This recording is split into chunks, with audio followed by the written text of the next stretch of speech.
El finado Odiseo, más conocido como Ulises, terminada la guerra de Troya, piantó para su casa, pero no le fue fácil el camino de regreso. Inspirado en las peripecias de este hombre, Homero escribió la Odisea. Se llama Odisea justamente por ser su protagonista Odiseo. Anduvo por ahí, ya todos ustedes conocen las aventuras. Nosotros vamos a acercar nuestra cámara a algunos aspectos de esas aventuras y desembocaremos en el regreso de este hombre, el regreso a su patria, Ítaca, donde lo esperaba su germo, Penélope. Por el medio del viaje tuvo una estación que vale la pena recordar. Fue en Ea, la isla de la Aurora. Allí vivía Circe, la hermana de Eetes, el rey de Cólquide, de larga fama en este programa. Circe era una hábil hechicera, una maga. Pues bien, llega Odiseo con su nave y tiraron suertes para ver quién desembarcaba a explorar un poco la isla, a ver qué había en ella. Le tocó a Euríloco junto con otros 22. Euríloco comandaba el grupete y salieron. Anduvieron por los alrededores, encontraron lobos, leones y otros animales rondando por los bosquecillos. Animales que, sin embargo, no atacaban a los marinos, sino que se paraban sobre las patas traseras y les hacían fiestas. Llegaron de pronto a un palacio bastante bien puesto. En la puerta había una señora muy hermosa que les dijo: ¡ay, son marineros! Pasen, pasen. Sí, claro. ¿Quieren comer algo? Los invitó a todos a morfar. Los marinos entraron alegremente, menos Euríloco, que sospechó algo y se quedó escondido detrás de unas ramas y se puso a espiar por la ventana. Vio como Circe servía unos manjares, pero al parecer esta comida estaba mezclada con unas drogas, tal vez algunos narcóticos, y muy pronto los marinos se quedaron dormidos. Cuando se durmieron, la maga peló una varita mágica que tenía escondida en el bolsillo, digo yo. Sí, claro. Los tocó y los convirtió en chanchos. Todo esto vio Euríloco por la ventana. Con Stronati a veces decíamos que para lograrlo no tuvo que forzarse mucho con algunos, porque ya venían a medio convertir. Una vez que los enchancheció, los encerró en una posilga y ahí los dejó revolcándose. Tal vez le tiró alguna bellota, pienso yo. Euríloco, que había visto todo esto por la ventana, salió corriendo y le fue a contar a Odiseo. Le dijo: hay una tipa ahí que los convirtió a todos en chanchos. Odiseo tomó su espada y salió muy decidido, pero no tenía plan alguno. Sin embargo, en uno de los bosquecillos se encontró nada menos que con Hermes, el dios de pies alados. No salados. Cualquiera tiene los pies salados. Yo, por ejemplo, como puede comprobarlo cualquiera que se acerque, ¿no? Como los chanchos también. Sino alados. Hermes dijo: te voy a regalar un remedio contra esa hechicera, que se llama Circe, cosa que ya sabían porque habían escuchado este programa. Sí, sí. Este remedio es una flor blanca llamada Moli. ¿Qué tal, Moli? Con solo oler esta flor, Dios mío, quedarás a resguardo de cualquier hechizo o de cualquier hechicera. Odiseo llegó al palacio de Circe y se repitió la escena anterior. Circe en la puerta: ¿quieren pasar a comer algo? ¿Cómo no?, dijeron, con mucho gusto. Bueno, sírvanse aquí unos guinardos, unos quesotes, un salamín. Bueno, en un momento dado, Circe, impaciente, viendo que no se dormían, los tocó directamente con la varita y le dijo: bueno, ve a la posilga, oh cerdo. Pero Odiseo quedaba tan humano como siempre. Y Circe le dijo: ¿cómo no te vuelves chancho? Y Odiseo respondió: pues bien, he olido la flor llamada Moli y no he de volverme chancho. Y sacó la espada. No solo no me volveré chancho, dijo, sino que andá rompiéndole el hechizo a mis compañeros, porque si no, mi espada hablará por mí. Circe le dijo, bien, si me perdonas, el tiempo viejo otra vez vendrá. La primavera de nuestras vidas, verás que todo nos sonreirá. Te recibiré en mi lecho y reinarás en Ea conmigo. Odiseo le hizo jurar que no intentaría otra jugarreta. Le hizo liberar no solo a todos sus compañeros, sino a aquellos marinos que en épocas anteriores habían sido víctimas de los hechizos de Circe. Y se quedó en Ea. Muy contentos los compañeros de Ulises, de Odiseo, recuperaron su forma humana y cantaban Ea, Ea, Ea, Ea, Ea, Ea, Ea, Ea, Ea, Ea, Ea, etcétera. Circe le dio 3 hijos a Ulises. Quiero decir, tuvo 3 hijos con Ulises, que se los dio. Vale decir que se quedó un tiempo razonable. Pero un día Odiseo manifestó deseos de marcharse y Circe le dijo, vete, y se fue. Siguieron en su viaje varias estaciones dificilísimas después de la isla de Ea.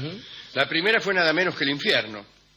Fue al infierno y habló con Tiresias, el mago, otro amigo de este programa, aquel que fue hombre y fue mujer, y también con algunas sombras de cartel.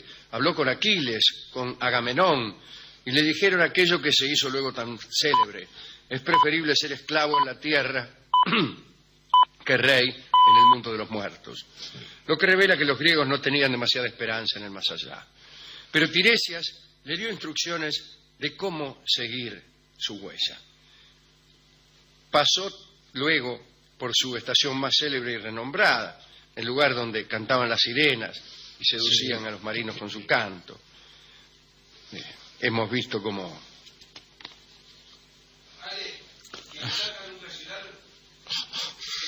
Después, cómo se hizo atar al Paro Mayor. Pasó también luego aquellas rocas de Escila y Caríbdis, guarnecida cada uno por un monstruo espantoso. Llegó a la isla de la ninfa Calipso, que se enamoró de él, y allí estuvo también un tiempito, 7 años. Finalmente consiguió que la ninfa Calipso lo dejara ir. Hubo tormentas, hubo líos con los vientos, llegó a la tierra de los feacios, donde aquella muchacha, Nausicaa, y su papá, el rey Alcinoo, gente que se llamaba así, ¿no?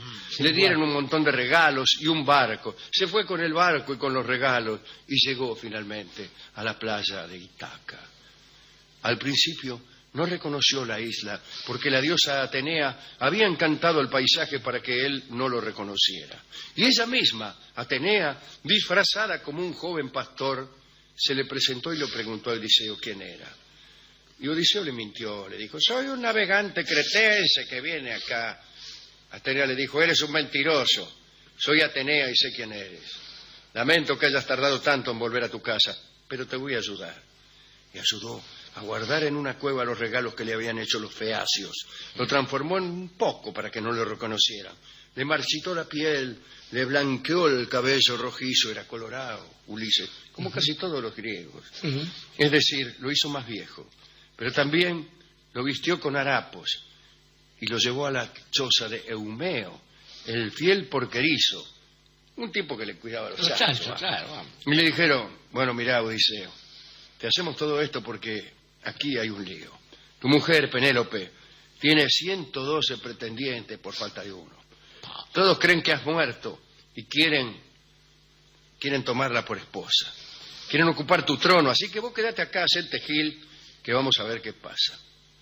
Efectivamente, dando por supuesta la muerte de Odiseo, 112 príncipes, jóvenes, insolentes, atorrantes, sinvergüenzas y compadritos, cortejaban a Penélope, la mujer de Odiseo, con la esperanza de ocupar el trono y beneficiarla.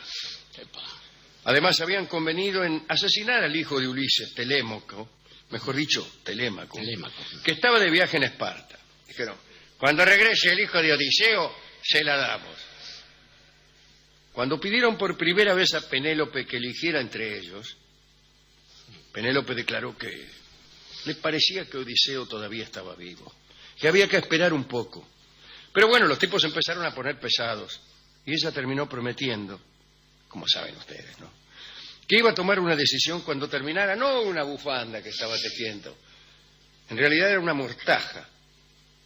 La tejía para su suegro Laertes, el papá de Ulises, que no había muerto. Pero allí la gente era previsora y se tejía la mortaja con toda anticipación, no fuera cosa que viniera a tomarnos la muerte desabrigados. Durante todo este tiempo los pretendientes se quedaron en el palacio de Odiseo, instalados ahí, apolillaban ahí. Bebiendo su vino, todo. Le chupaban el vino, le morfaban los chanchos, las ovejas, comían de garrón y de yapa, le seducían las sirvientas, le seducían. En eso, regresa inesperadamente Telémaco de Esparta. Buena, soy Telémaco, vuelvo de Esparta. Directamente va a la choza del porquerizo de Eumeo y allí se reencuentra con su padre. Pero Odiseo no le permite que dé la noticia a Penélope. Dice: hijo mío, no le vas a decir nada a tu madre. ¿Por qué? Porque no, dice. Bueno, está bien. Entonces, disfrazado de mendigo, Odiseo fue a espiar lo que hacían los pretendientes en el palacio. En el camino, mientras venía disfrazado de mendigo, medio renqueando, se encontró con un cabrero. ¿Cómo se llamaba el cabrero? Melencos, creo, o algo así. El cabrero lo trató mal, incluso creo que le encajó una patada, creyendo que era un mendigo. ¿Vio cómo son los cabreros con los mendigos? Con los viejos y con los mendigos, claro. Sí. Ya me voy a vengar, dice Odiseo. Bueno, llegó al patio del palacio y otro que lo reconoció fue su viejo perro Argo. Y el perro lo empezó a saludar, a lamberlo. ¿Vio cómo son los perros de pesado? Y el caso es que Eumeo, el porquerizo, condujo a Odiseo a la sala de los banquetes. Y allí Telémaco, fingiendo no conocerlo, Odiseo al mendigo, ¿no?, le dio hospitalidad. Dijo: viene un mendigo acá. Y ahí estaban los pretendientes. Todos unos atorrantes, de esos tipos contando chistes. Agrandados. Sí. Vieron que venía un mendigo y dice: ¿qué haces, mendigo? Lo cargaban. Esos tipos que cargan a los mendigos y a los viejos. Como una barra de la esquina. Bichicomes. Bueno, mete a tirarse miguitas, unos pavos. Y Ulises, fingiendo ser un viejo, dice: vamos a ver qué clase de hombres son estos. Y les mangueó algo. Les dijo: soy un mendigo y se vengo a jetear algo para morfar. Y los tipos resultaron ser tan tacaños como rapaces, porque no le daban nada o casi nada. Por ahí llega otro mendigo, Iro, llamado así porque como Iris hacía todo lo que le mandaban. Es decir, era un ortiga. Y sí. Un ortiga de esos que hay por ahí. Entonces los tipos estos dijeron: vamos a hacerlo pelear. Eran de esos niatos que hacen pelear a los chicos o a los mendigos. Dice: ¿por qué no se pelean para ver quién es más fuerte? ¿No será? Y atinó el peor de los pretendientes. El peor. Debe ser el que más le gustaba a Penélope. Por eso es el peor. Claro, porque las mujeres son así. Les gusta el peor de nuestros enemigos. En realidad, lo que pasa es que nosotros tomamos por nuestro peor enemigo a aquel que más le gusta a nuestras mujeres. Es así la cosa. Son todos iguales. Entonces, este muchacho atinó, le ofrece las entrañas de una cabra al ganador del combate. Yo se lo ofrecería al perdedor. Le obligaría a comerse las entrañas de una cabra. Y se arma con el combate. Ulises le pone una piña y lo deja, iba a decir una barbaridad, bueno, lo deja tirado en el suelo. Los pretendientes se van, porque dice: mañana venimos otra vez, y se van por ahí. Odiseo le ordena a su hijo Telémaco que guardara todas las lanzas que había por ahí y se esconde las armas. Y él se fue sigilosamente a ver a su mujer, pero no se da a conocer. Claro. Le dijo: oye, mujer, soy un mendigo, he conocido a tu marido, Odiseo, está bien, y ya viene para acá, te ama mucho. Y Penélope se tranquilizó, pero no lo reconoció. ¿Qué? En realidad todos lo reconocían menos la mujer. Me está gustando poco esa Penélope. Otra que lo reconoció fue la nodriza, Euriclea. Le lavó las patas al mendigo, en un gesto de piedad, y vio una cicatriz que Ulises tenía. Ya iba a decir, ¿qué? Pero el mendigo le agarró del cogote y le dijo, hacete la otaria. Al día siguiente, otro banquete.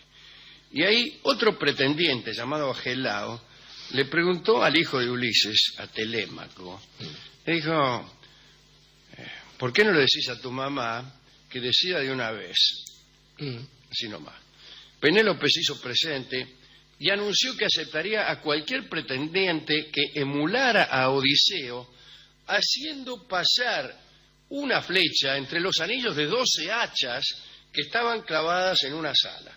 Los anillos del hacha, ahí donde va el mago, ¿no? No estaban clavadas, estaban colgadas. Colgás el hacha entre los como en una carrera de anillos sortijas consecutivos, ¿no? Como si fueran sortijas consecutivas. Y ahí tenés que hacer pasar la flecha. Pero tenían que agarrar un arco, había que utilizar un arco, no un arco cualquiera, sino el arco que Ífito le había dado a Odiseo 25 años antes. Arco que había sido también de Eurito, el padre de la arquería, y que solo Ulises podía tensar, o si no, alguna persona muy, pero muy fuerte. Algunos pretendientes no pudieron ni siquiera mover la cuerda, y se decidió aplazar la prueba, porque nadie podía tensar la cuerda, hasta que se oyó un «tenga mano», y apareció Odiseo, todavía con apariencia de viejo. Era el mendigo del día anterior. Estiró el arco como si nada. Apuntó y ensartó la flecha entre las 12 anillas. Una cosa increíble. Ahí nomás entró Telémaco con una espada y con una lanza, y entonces Odiseo se reveló como quien era. Dijo, terminó el asunto. ¿Qué pretendiente ni qué pretendiente? Ahora van a ver. Y agarró el peor de todo, que lo tenía montado entre ceja y ceja. Era Atinó, y lo liquidó sin mal trámite. Entonces los pretendientes se fueron a buscar las lanzas, pero las lanzas habían sido escondidas por Telémaco, como ya hemos dicho. Se armó una lucha tremenda. Telémaco, Eumeo y Fileseo ayudaban a Ulises contra 112. Y ahí apareció Melanceo, el cabrero, el que le había dado una patada. Y aprovechó entonces Ulises para matar al cabrero.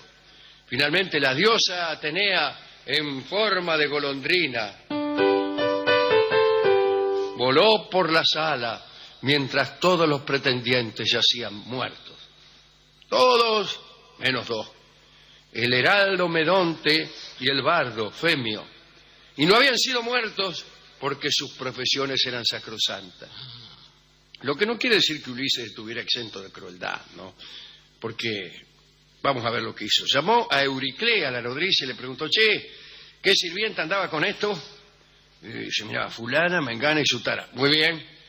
Todas las sirvientas culpables fueron primero obligadas a lavar la sangre que había en la sala y después ahorcadas. Al cabrero que lo trató mal a Ulises, lo cortaron en pedacitos. Y por fin, Odiseo, reunido con Penélope y Laertes, el papá, después de tantas, se juntaron. Pero esa ya es otra historia. Qué linda historia, ¿eh?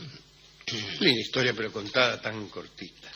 Bueno, hay muchos más vericuetos en esa historia, pero estaba pensando, Alejandro, que a la hora de las dedicatorias está bueno pensar en formas de volver, formas de regresar al lugar de uno, al propio solar. Estamos recordando con ustedes al Vicario de Wakefield, esta obra de Hawthorne, donde un tipo se va como quien va por tabaco, sale y vuelve 20 años después, encuentra la casa tal cual estaba, se sienta en su sillón a fumar, había estado espiando todo el tiempo y vuelve. Es una forma de regresar esa. Pasaron 20 años y el tipo acá no ha pasado nada porque donde está el ñorce el tiempo no transcurre. Pensaba en otro amigo de este programa, que es Daniel Defoe y su criatura, Robinson Crusoe, que después de quedar perdido en un naufragio vuelve a una punta de niños y ya no es lo mismo, no encuentra gusto alguno en eso que fue el ansia de todo su tiempo de exilio, la civilización. Pensaba más todavía en otro muchacho que hace de la vuelta una epopeya, que es Edmundo Dantes, el conde de Montecristo, que vuelve para vengarse y quitarse de tanta injusticia. Y finalmente, solo para nombrar uno más, tenía al amigo Lemuel Gulliver, que aprovecha lo que ve en sus viajes para descubrir que en realidad todo lo que hay en la vieja madre Inglaterra está pudriéndose, incluso su matrimonio con un muchacho de buen verde por ahí. Pero lo interesante de el viaje de Ulises es que descubre algo que es fundamental a los efectos, no solamente del poder, sino también del amor. Y es esta historia, el tipo bien podría haber vuelto, supongamos, llega a Ítaca y dice, bueno, soy Odiseo, vengo de ganar la guerra de Troya, que caramba, llamo a la policía y que yo se van de acá los 112, les rompo la cabeza a quien se las cose y hacerse cargo de su poder nuevamente. Y sin embargo, este hombre, Odiseo, que no en vano era el hombre más astuto que Grecia había visto alguna vez, se dio cuenta que para volver a algún lugar hay que reconquistar aquellas cosas que uno supo tener ahí, que no basta con la memoria de lo que uno fue para volver a ser respetado y gozar de ese respeto, de ese poder, y más aún de ese amor. Entonces el tipo vuelve, y bueno, está bien, es una prueba con arco, digamos que la mitología a veces es generosa en esas metáforas, pero en realidad lo que él hace es volver a demostrar que es el rey de Ítaca, que es el padre de Telémaco, que es el hijo de Laertes y que es el hombre de la vida, el hombre enamorado de Penélope. Porque cuando uno llega a un lugar así y está rodeado de chimangos, no basta con decir nomás que se vayan. Y que se vayan es el tango que vamos a escuchar ahora por don Edmundo Rivera.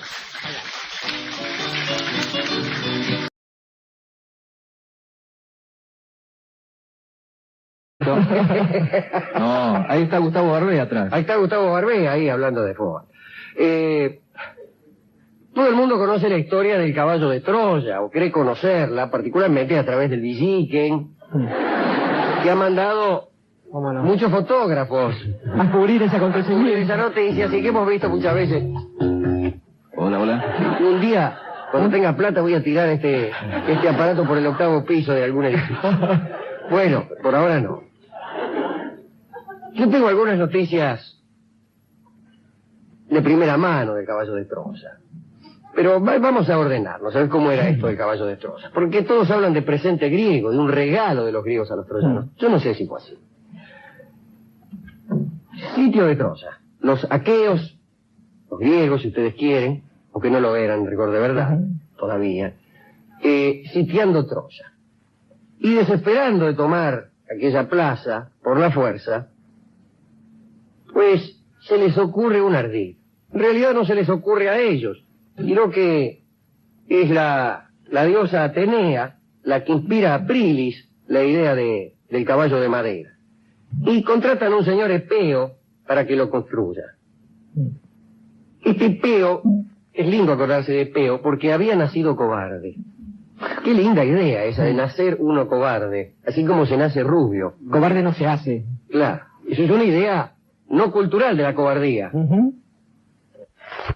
Y al parecer había nacido cobarde, Epeo, porque su padre, Panopeo, no había cumplido una promesa que le había hecho a los dioses. Cumplió una promesa, después no, mejor dicho, hizo una promesa, no la cumplió, y los dioses de bronca lo condenaron a que el hijo que nacía le naciera cobarde.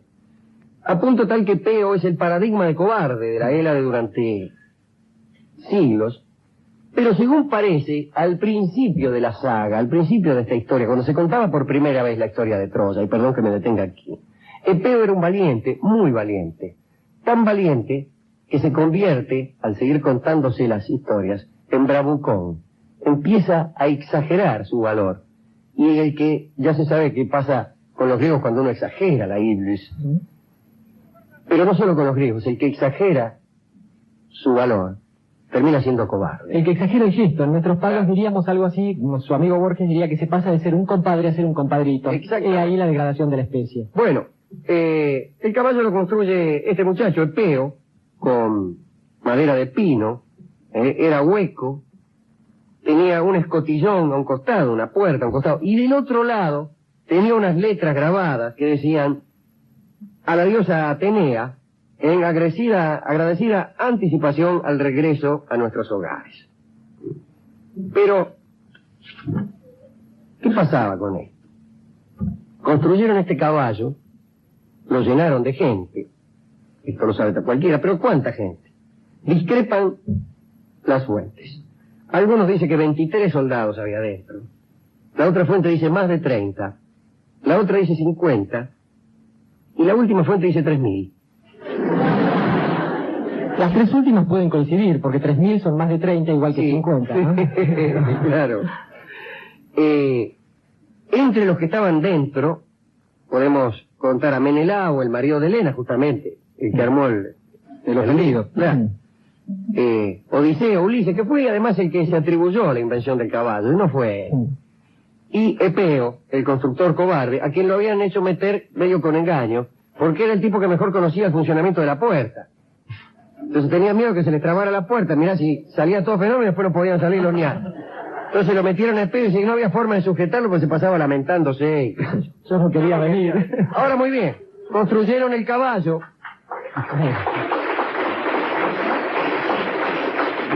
Lo llenaron de soldados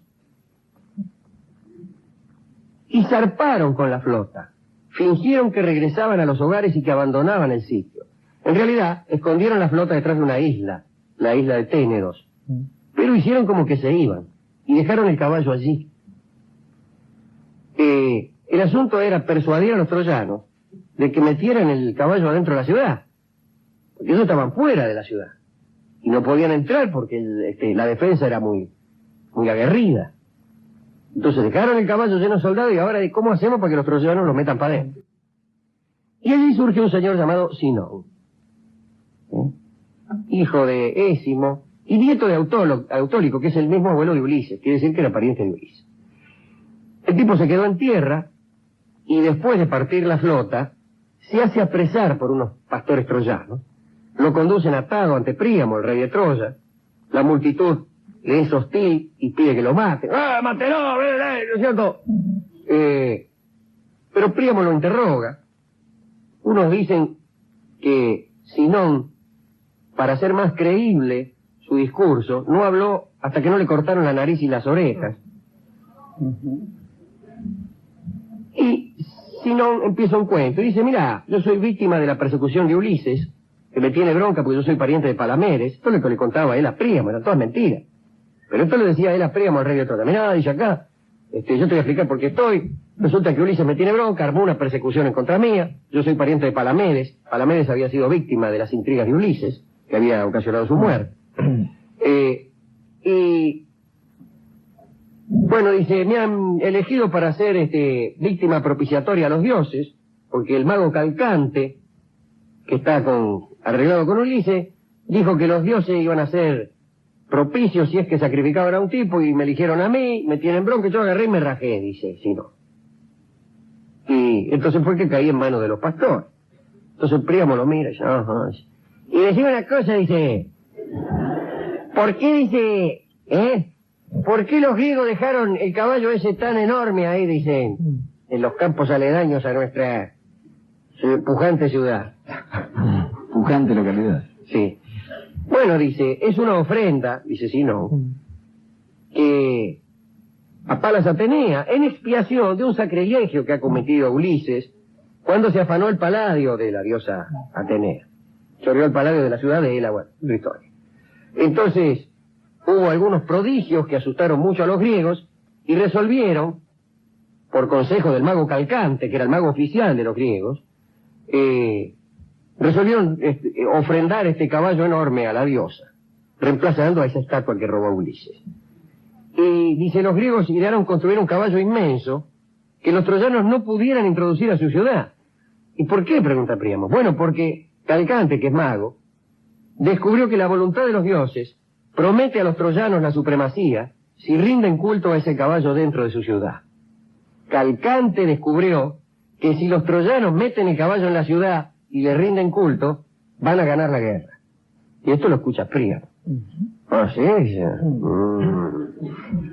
Y estas mentiras de Sinón, eran mentiras, pero mentiras pronunciadas después de hacerse cortar la nariz y las orejas, lo cual le daba cierto crédito a que negarlo. Deciden a los troyanos a meter el caballo adentro. A lo que se opone un señor Laocoonte, que era una especie de sacerdote de Apolo, que empezó a gritar que melón.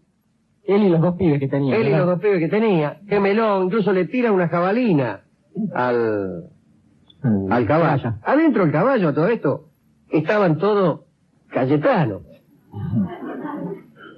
Le tira una jabalina y Neoptolemo, que era el único que no chillaba ahí adentro, recibe el jabalinazo a 1 centímetro de la cabeza y no grita.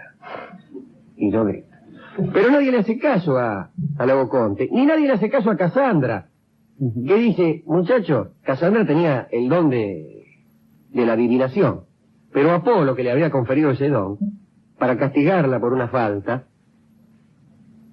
la castiga con el destino de que nadie crea nunca en sus vaticinios. Nunca le hacían caso a la Casandra. Y Casandrita dijo, mira, está lleno de griego este Yovaca. Andá, le dijeron. Sí, Anda. No le hicieron caso a ella, a Laocoonte tampoco. Le encargan a Laocoonte que ofrezca un sacrificio a Posidón, que por otra parte no tenía sacerdotes de hacía 9 años, así, porque no le hacía caso a nadie, Posidón. Y se ofrecieron un sacrificio a Posidón, el dios del mar, Neptuno, para adorar. Para nosotros, sí. Y para que los llenen de tormenta a estos tipos que se han ido, a los griegos, que ellos creían que se habían ido con la flota para la casa. Y le va a sacrificar Laocoonte un toro enorme, y aparecen desde el mar 2 serpientes enormes, y ahí estaban los chicos de él. Claro, hay una famosa estatua que recuerda esta terrible escena, ¿no? Claro, los chicos Antifante y Timbreo se llamaban.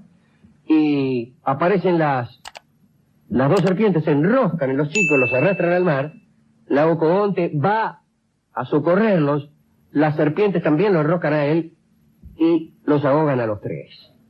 Pero inmediatamente después vuelven las serpientes cuyos nombres se conservan curiosamente, se llamaban Porce y Caribea, se llamaban las serpientes, y se arrojan a los pies de la estatua de Atenea. Y esto es interpretado por los troyanos que no pegaban una realmente.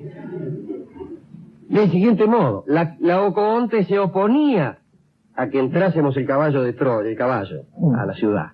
Quiere decir que esta aparición de las serpientes no es más que un castigo a Laocoonte por oponerse. No era así. Laocoonte había ofendido a los dioses, yaciendo con su mujer delante mismo de la estatua de Apolo. Y no es cuestión de estar uno con la mujer refocilándose delante de la estatua de Apolo, y por eso lo castigaron. Bueno, el caso es que los troyanos, que se especializaban en interpretar al revés, pues rompen el muro e introducen el caballo dentro.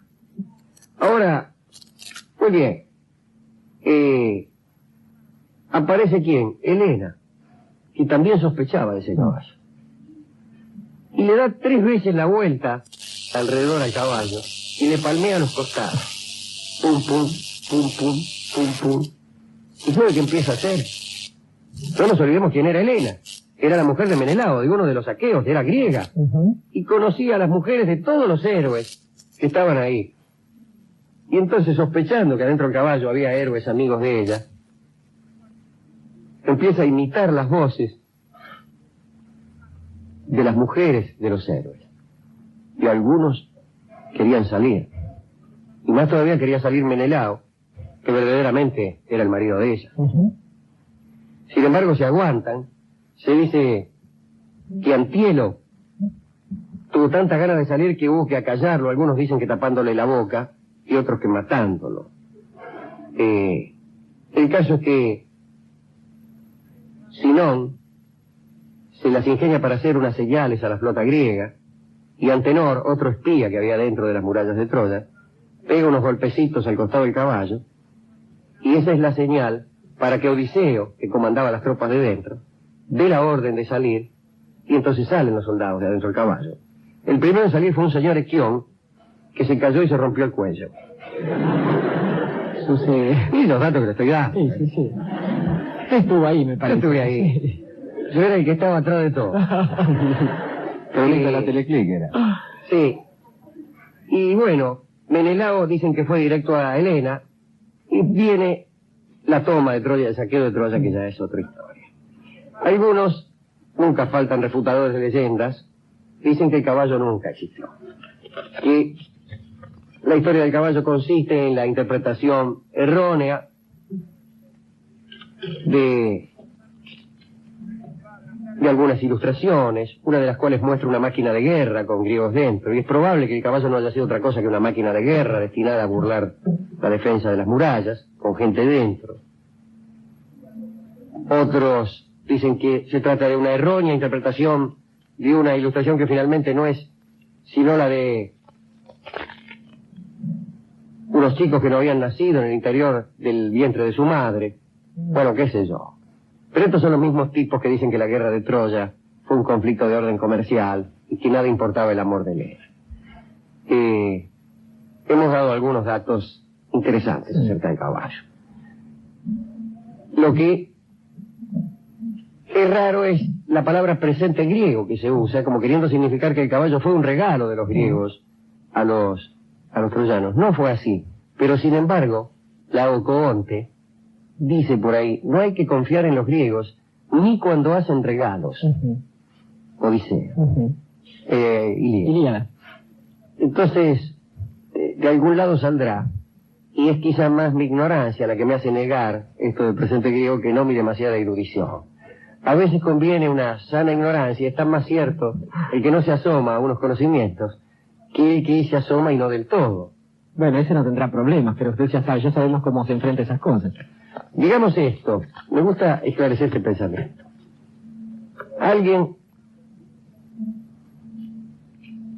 Digamos que hay un camino de ida y de vuelta en el razonamiento, que se puede seguir o no seguir. Por ejemplo, alguien que no va y viene, que se queda en este lugar, que apenas si se asoma al conocimiento, pues tiene una idea cierta de un acontecimiento cualquiera. Otro, que estudia un poco más que ese, va hacia una refutación. Y en determinado momento sabe más que el primero y tiene una idea contraria. Pero quizá la idea verdadera sea la del primero, solo que por ahí es necesario ir hasta el error y volver de él. De modo que a veces es más valioso el error que la certeza, si es que conlleva el recorrido de un camino más largo. En cualquier caso siempre está la importancia del camino y no esas metas extrañas que se presupone el saber, ¿no? Bueno, pero hemos hablado del caballo. ¿A quién le dedicamos esta charla de hoy? Yo creo que sería adecuado, Alejandro, pensar en esos personajes que a lo largo de la historia han tenido siempre un lugar no solo de marginalidad, sino de desprecio en general. Estoy pensando en esas personas que, estando siempre en la avanzada, en la vanguardia, en plena línea de fuego, no merecen jamás el reconocimiento ni de la gloria, ni de la historia. A veces ni siquiera se conocen sus nombres. Y digo, estoy pensando estrictamente en los espías, quizás esas especies de... Claro, ni no, ni en Antenor.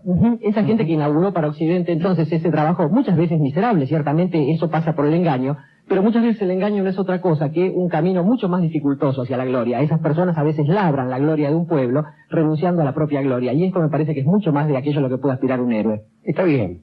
También podríamos recordar al finado Schliemann, ¿no?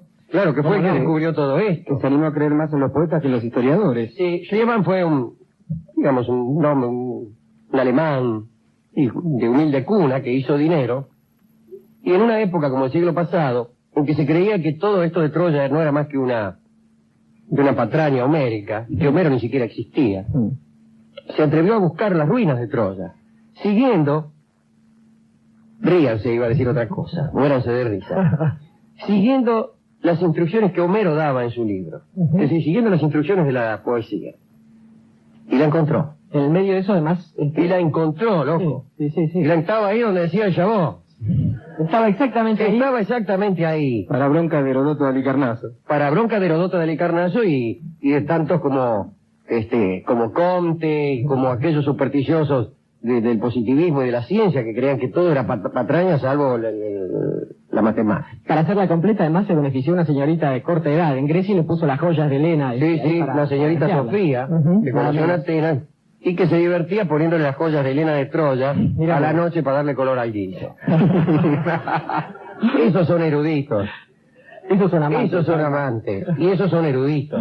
Un erudito que adorna a su amante con las flores de su erudición, que es un homenaje extraordinario. Definitivo, sí, insuperable. Y que adorna su erudición con la fuerza y el deseo del amante. No se puede ser, yo creo, una cosa si no se es la otra. Para los eruditos que saben ser amantes, mejor.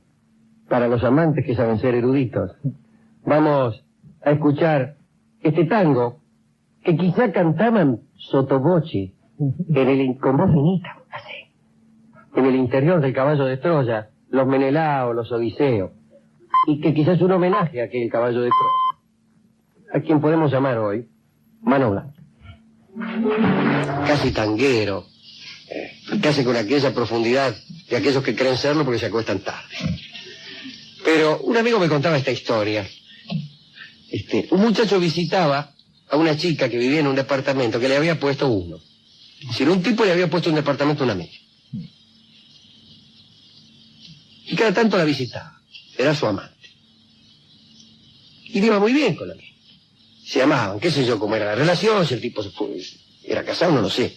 Pero bueno, el hecho es que había una mina que vivía en un departamento y un tipo que era el que pagaba ese departamento venía a visitar. Venía 2 o 3 veces por semana, se quedaba él a dormir toda la noche, eran muy felices, bueno, escuchaban música, yacían juntos, etc. Y había uno que cada tanto visitaba a esta muchacha, cuando el otro no estaba, para la cual tenía que aguantarse a veces 5 horas que el otro se fuera, en la plaza que había enfrente, muerto de frío el tipo. Y después entraba un rato, la mina ya estaba cansada, eran las 7 de la mañana.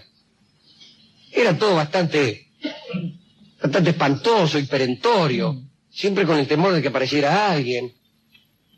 Y ese era el piola. Y mi amigo me dijo y me enseñó, un amigo que a lo mejor hago coraje y se lo nombro. El piola era el otro. El piola era el otro, el que venía y se quedaba tanto como quería. El que venía cuando quería, no cuando el otro lo dejaba. El que se quedaba todo el día si se le antojaba. O 1 hora si se le antojaba. Y que hacía lo que se le antojaba. Que disfrutaba de ese amor totalmente. Aunque fuera engañado. Y el otro era el Gil, que se aguantaba 7 horas bajo la lluvia, bajo la cecisca, para ver si se alcanzaba a pellizcar una media hora. Quiere decir que eso de creer que el vivo es el que engaña y el tonto que no lo hace, es una cosa que habría que ponerse a indagar. También habría, ya que estamos, habría que ponerse a indagar en un caso de codicia y de miserabilidad. Digamos, cuando un tipo se hace pagar copetines por alguien que es generoso y los paga. Cuando alguien se hace prestar plata por alguien que es generoso y la presta. ¿Quién es verdaderamente el piola? Porque si el piola es el que engañosamente y fingiendo afectos consigue ventajas económicas, y el estúpido es el que generosamente ofrece lo que tiene, yo elijo 100 veces ser estúpido y que de piolas queden los otros. Para todos nuestros amigos estúpidos, esto queda de música.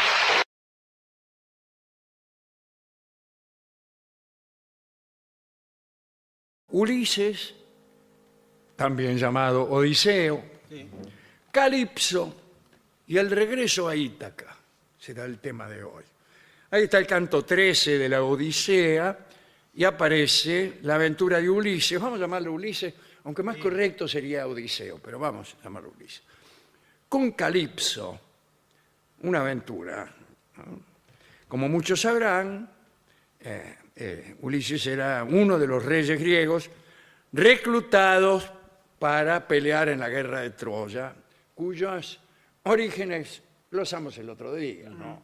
Una serie de príncipes que prestaron juramento cuando Helena, la hija de Tindáreo, resolvió tomar un esposo. Como había muchos príncipes que la pretendían, antes de que la mina eligiera, dijeron, bueno, acá hay que jurar que al que elija a ella, todo lo demás lo tienen que defender en caso de que aparezca alguien que se haga loco.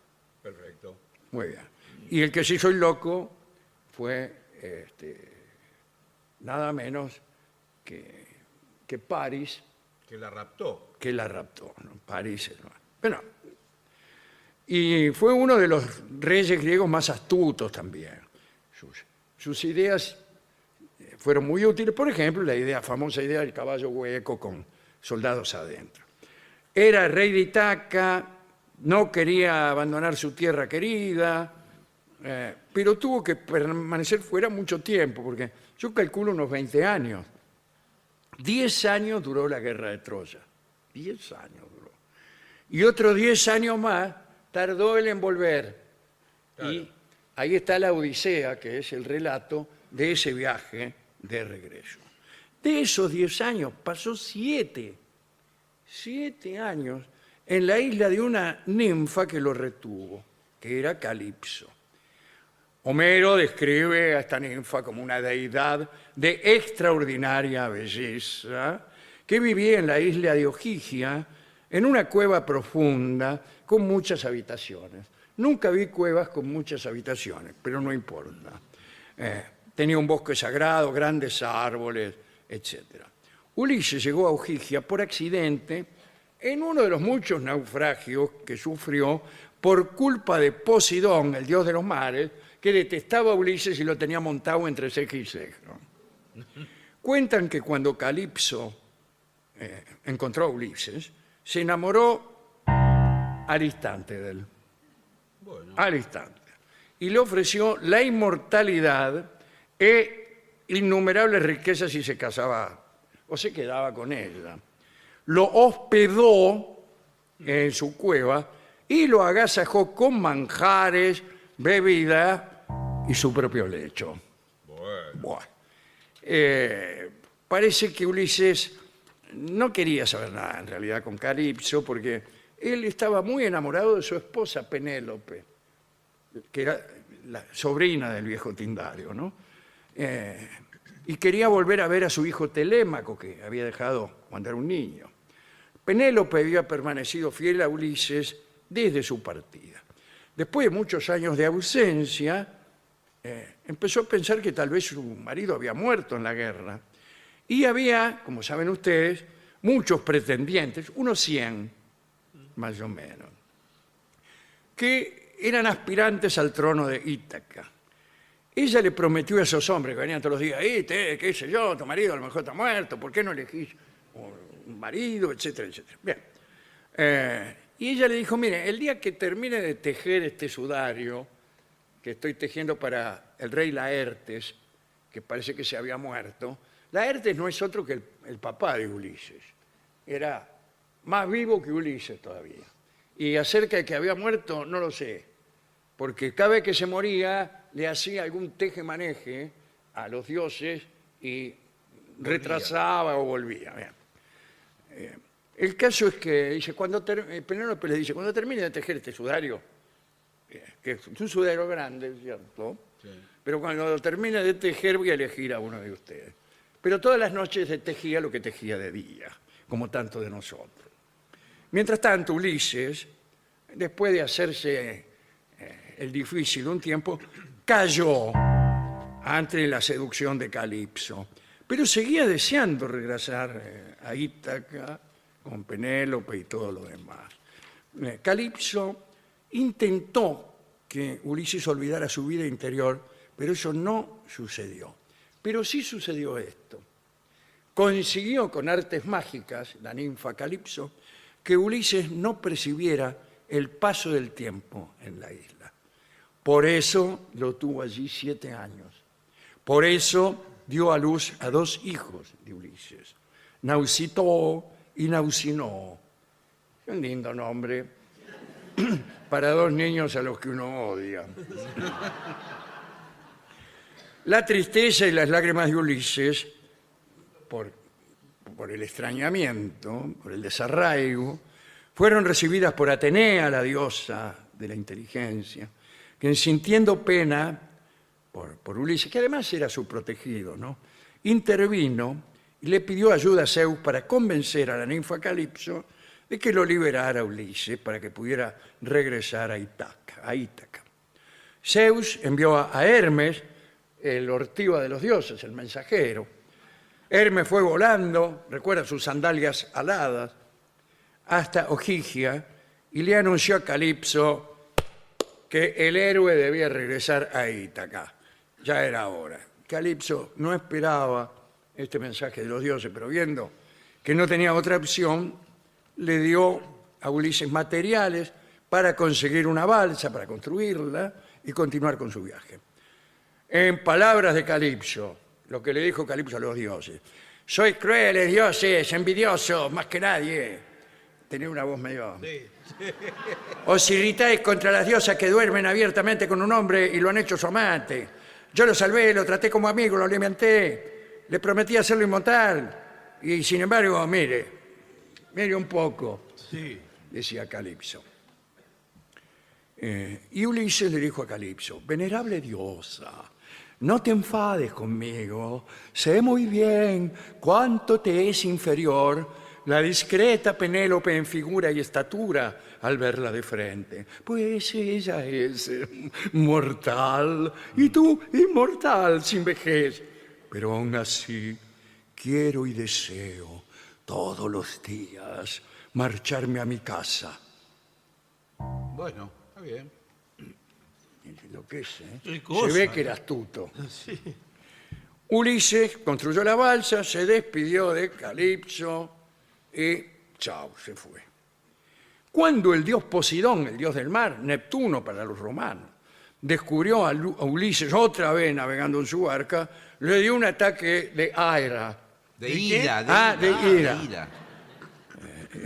Y furioso destrozó la barca, le mandó un maremoto, qué sé yo, pero apareció la diosa blanca protectora de los náufragos y lo ayudó. Y Ulises consiguió llegar a una costa desconocida, la isla llamada Esquería. Se trataba de la isla de los Feacios, anteúltima escala de Ulises. Allí, exhausto, se quedó dormido. Y el tipo venía de un naufragio, estaba todo cubierto de salitre, de alga, tenía la barba larga, una pinta de croto que no podía hacer. Y había en la playa unas hermosas mujeres que estaban allí y estaban jugando a la pelota, y la pelota se fue ahí en medio de unos tamariscos que habría, Sí. y donde estaba Ulises desnudo. Y entonces empezaron a buscar la pelota y Ulises despertó y las vio. Y medio ocultándose, le digo: ¿qué buscan? Ay, dice, buscamos una pelota, dijo una de ellas. Sí. ¿Será esta?, le dijo No, señor. Ulises. No. Bueno, Ulises habló con palabras poéticas y la que buscaba la pelota era Nausicaa, la más noble, hija del rey Alcinoo, y oyó las palabras de Ulises y dijo: tus palabras desdicen tu aspecto, no pareces un pordiosero. Y lo llevaron ante el rey escuchó la historia de Ulises, lo ayudó y puso a su disposición un barco y toda su tripulación para que Ulises regresara a Ítaca. A mí me parece que hay un pequeño intervalo con Nausicaa, pero no quiero decir nada. Bueno. El caso es que al final llegan a Ítaca y lo dejan, los tipos lo dejan en la playa y se van. Los marineros de Alcinoo. Sí. Dice: aquí está, te dejamos, chao. Ulises besó la tierra y estaba la diosa Atenea bajo la forma de un pastor. Y cuando vio a Ulises, Atenea se emocionó y recobró su forma de diosa. Y le dijo a Ulises: mirá, dice, hacé lo que yo te digo. Tomá la apariencia de un mendigo y no digas todavía que regresaste. Buscá también al pastor Eumeo, un brasilero. No, señor. No, señor, por favor. Pero, Dijimos que íbamos a hacerlo con respeto al principio. No, un pastor que era un gran amigo de Ulises en otros tiempos. Lo vio, no lo reconoció. Y lo atendió y Ulises no se dio a conocer. Claro. Y el amigo le dijo, hace tanto tiempo que perdimos a nuestro rey Ulises, no está nada de lo mismo. Su mujer está llena de pena y dolor, impresionada por muchísimos pretendientes que insisten en que debe volver a casarse. Y en ese momento, ¿quién aparece? Telémaco, el hijo de Ulises, Sí. que ya era un muchacho grande. Y Ulises entonces se dio a conocer y le contó la verdad a Telémaco. Bueno, se pusieron de acuerdo para destruir a los pretendientes de Penélope. Y al día siguiente Ulises, bajo el aspecto de un mendigo, mirando de acá, entró en el palacio donde estaban todos los pretendientes, pero estaban ahí y además le tomaban los vinos a Ulises, le comían los sándwiches, se sentaban en los sillones de Ulises, estaban ahí. Penélope estaba en la pieza encerrada o qué sé yo, cada tanto salía allí, momento que estoy tejiendo, qué sé yo. Y dice, lo empezaron a cargar al mendigo. ¿Qué hace, Barbita? Sí, sí. Y le tiraban pedazos de comida al piso. Y Ulises se ponía en cuatro patas y los comía, Sí. le daba soga. Al otro día, Penélope no sabía nada, pero Telémaco, Algo le el hijo, algo le dijo. Y Penélope va a ver a los pretendientes y le dice, este es el arco de mi esposo Ulises. Un arco trae grandote. Sin duda era el más hábil con esta arma. Dice, el que pueda tensar este arco y hacer pasar una flecha por el ojo de cada una de estas 12 hachas que están colgadas en fila. Imagínense, 12 hachas colgadas en fila, una a 1 metro de la otra, con el ojo chiquito del hacha. El filo del hacha nada más, no el mango, imagínense. Claro. Y parece que Ulises tiraba la flecha y pasaba los 12 La filos. puntería que tenía. Si alguno de ustedes consigue hacer eso, yo me casaré con él.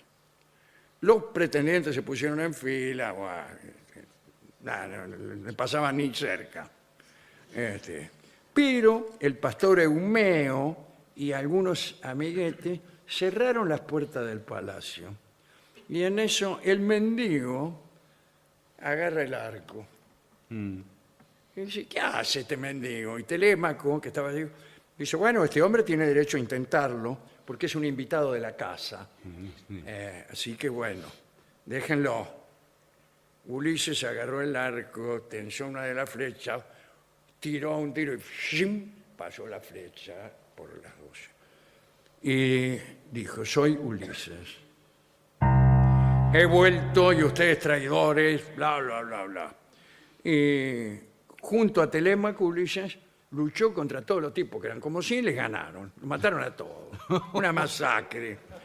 Y así Penélope supo que Ulises había vuelto. Entonces, ahí se acercó la reina, su esposo. Todavía no estaba muy convencida. Había envejecido Ulises. Claro. Y ella pidió una prueba para asegurarse de que era él. Le dijo a su nodriza, delante de Ulises, sacá la cama que hay en nuestra habitación y llévala al jardín o algo así. Y él, Ulises, con una sonrisa y los ojos llenos de felicidad, le dijo, no podrá sacar nuestra cama porque está construida sobre un sólido tronco de olivo y toda nuestra habitación se edificó alrededor de aquel olivo. Y Penélope se dio cuenta de que verdaderamente era él, corrió a abrazarlo. En realidad, la historia no termina bien. Hoy no voy a contar el verdadero final, que es que Ulises se enojó con los dioses. Y en algún momento piensa que los culpables de la guerra de Troya han sido los dioses. Y que cuando los hombres dejen de creer en los dioses perderán su poder. Sobre la pobre Calipso, algunos dicen que permaneció mucho tiempo esperando en la playa a que Ulises regresara, como tantos de Sí, nosotros, claro. que esperamos regresos que no se van a producir. Y otros cuentan que se suicidó por tristeza, por amor a Ulises. Dicen que antes de morir exclamó: no puedo seguir viviendo sin tu amor.